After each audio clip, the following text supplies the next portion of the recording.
Mama akwaba wafreme ajwa search name mesrel na wa subscribe to my channel. Me our notification bell no so for more news. Ebusuafo ene SDA fo enomo ekase omo echrese abato no. Yato no Saturday. Na Saturday nso da omo no omo de so. To omo echrese 2024 ide. Omo be make time amomo ho. Se ne omo be kwa so no omo aponte ma beto aba. Anaso on beto abadansa na omo akwa asọrọ ne omo kire se ni na ne se enya de a omo ma na nipa bonefo NDC fo asanso abedi Ghana so because NDC fo di Ghana so no obra ye bre wo Ghana ha nye easy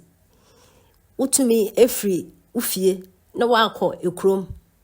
baby obi aso generator akọ charge your phone asa wa be fie u be fie a wona no wo kura phone papa ne nche kura iPhone je se battery ne nche na ewu u be sanso akọ che se trouble on my penda da Mahama de ntumi asem keto nti o sanso aba ne paade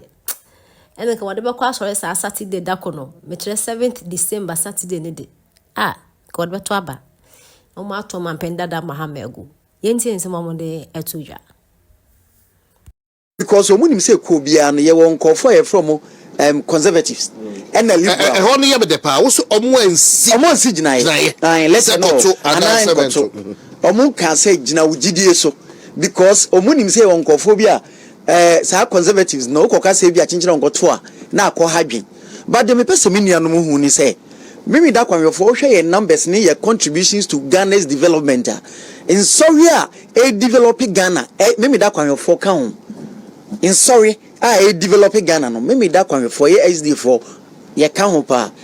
ye university first private university in Ghana Valley View University SDA there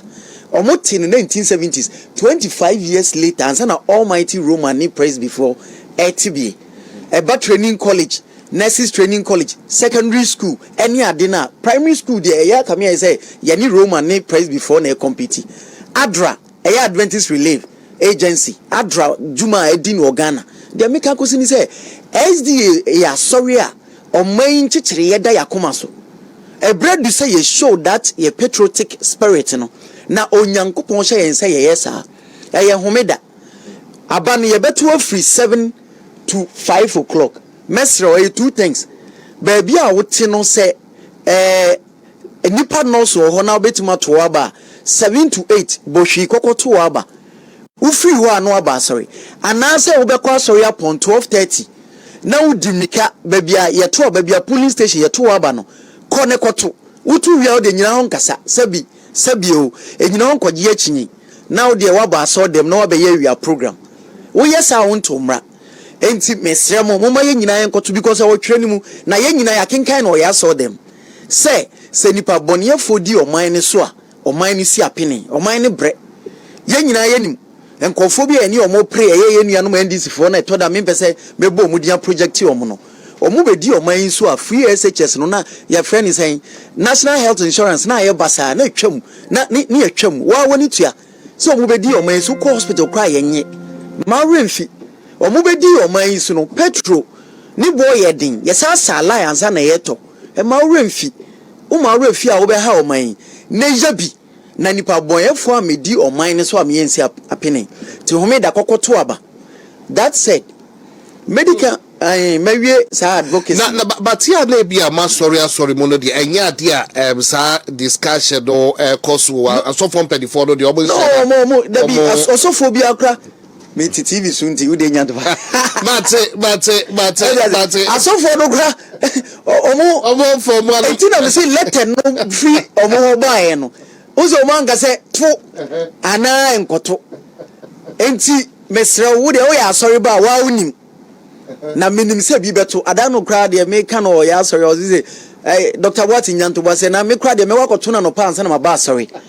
aha nti omo nim what is at stake na minim say this time around me da kwanfo no omo because abano secret wo mu ni say one for a watu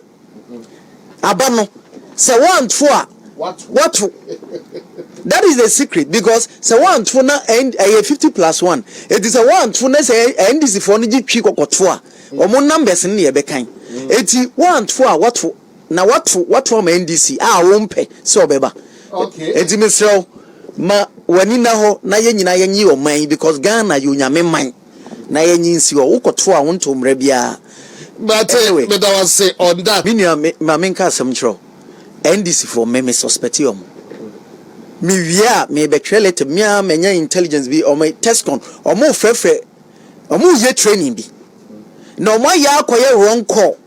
Ama me o mo ba me office e the report bi abrem obi anya sa call ni bi o mo training university student di o mo di juma bi. Na de me pesa me kan say NDC for no me ankasa privately and I personally me suspect you mo. NDC brebi a obeti say NDC for ye de say hwe no e che say wo hwe omuye NDC for ka say hwe so a hwe fom practically the mimi hu ni say NDC for ye nyoma bi with easy no mo pese omo de say allegations we ni 2 easy for ne so a na Ghana for nyina adwen atwa ko easy for ne so no omo de omo pese omo ye no ma twa fam. That is what I'm saying. Say for now, me to me fan your baby teacher, but me I'm personally writing to the National Party. I General Secretary Justin Kodia.